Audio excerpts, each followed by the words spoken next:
Sir ஒருத்தன் இங்கேருந்து தவம் பண்ண ஆரம்பிச்சுட்டான். எங்கள் ஊரில் நடந்ததுங்க இது. இந்த பகீரதன் தவம் பண்ணான், அவன் தவம் பண்ணான், இவன் தவம் பண்ணான்னு கேட்டுட்டு அவனும் தவம் பண்ணுறான். ஒத்த காலிலே நின்னான் சார்.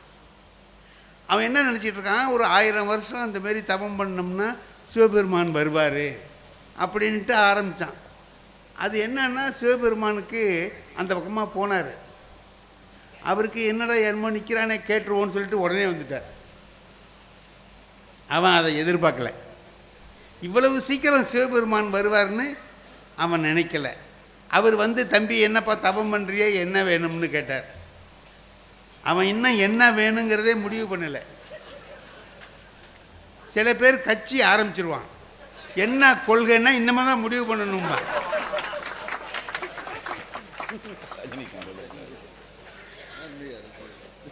ஏன் என்ன அது கொள்கை இல்லாமல் எப்படி ஆரம்பிச்சிங்கன்னா, இல்லை அது போகிற போக்கை பார்த்து அப்படியே முடிவு பண்ணிக்க வேண்டியதுதான்.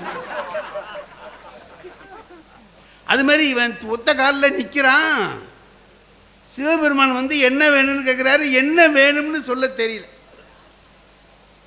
என்னப்பா நீ பாட்டுக்கு நிற்கிறியா, என்ன விஷயம்னார். இன்னும் நான் முடிவு பண்ணலைங்களே, நீங்கள் ஏன் இவ்வளவு அவசரமாக வந்தீங்க அப்படின்னா. இல்லைப்பா நீ ஒத்த காலில் நிற்கிறியே கஷ்டமாக இருக்கு. இல்லை பகீரதன்லாம் 1000 வருஷம் இருந்தான், 2000 வருஷம் இருந்தான்னு எல்லாத்துலேயும் எழுதியிருக்கேன். அது எழுதியிருக்கு. இப்போலாம் நிற்க மாட்டீங்கப்பா, இடையிலேயே விட்டுட்டிங்கன்னா எனக்கு தானே கஷ்டம். அதான் நான் அப்படியே போகிற போது உன்னை பார்த்தேன், வந்துட்டேன். அடுத்த ரவுண்டு வர்றதுக்கு ரொம்ப நாள் ஆகும். இப்போ உனக்கு என்ன வேணும்னு கேளு. நான் ஒன்றும் தெரியலைங்களே, இன்னும் முடிவு பண்ணலேன்ட்டான். சிவபெருமான் பார்த்தாரு, இதுக்காக வேண்டி இன்னொரு தடவை வர முடியாதுப்பா, நான் உனக்கு ஒரு சான்ஸ் தரேன். 3 தேங்காய் இருக்கு, இதை வச்சுக்கோ. உனக்கு எப்போ என்ன வேணுமோ ஒரு தேங்காயை உருட்டு, நீ கேட்குறது கிடைக்கும். இந்த மாதிரி 3 தடவை உருட்டி உனக்கு என்னென்ன வேணுமோ கேட்டு வாங்கிக்க. பொறுமல நான் போகலாமான்னார். ரொம்ப நல்லதாக போச்சு, நீங்கள் போங்கன்ட்டான். வீட்டுக்கு வந்தான். வந்தவர் சிவபெருமான் தானா? இதை இவ்வளவு சீக்கிரம் வந்தார். ஒரு காலம் அந்த மாதிரி வேஷம் போட்டுக்கிட்டு யாரும் வந்திருப்பானுங்களோ.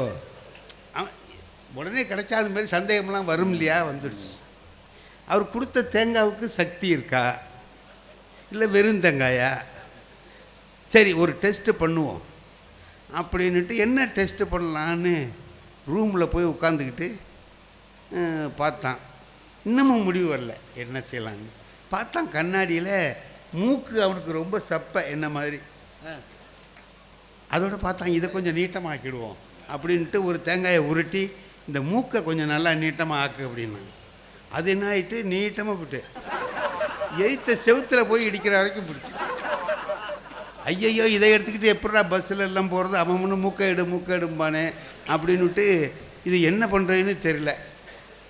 அப்புறம் இன்னொரு தேங்காயை எடுத்து உருட்டி இதை நல்லா குறைச்சிருன்னு அது உள்ளே போட்டு மூக்கு இருந்த இடத்துல ஓட்டை தான் இருக்குது.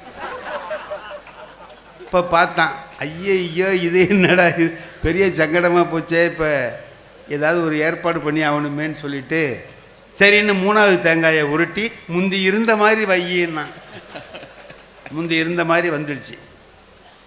இந்த பாருங்க, ஒரு மனித குலத்தின் மீது அன்பு இருந்தால் அவன் என்ன செஞ்சிருப்பான்?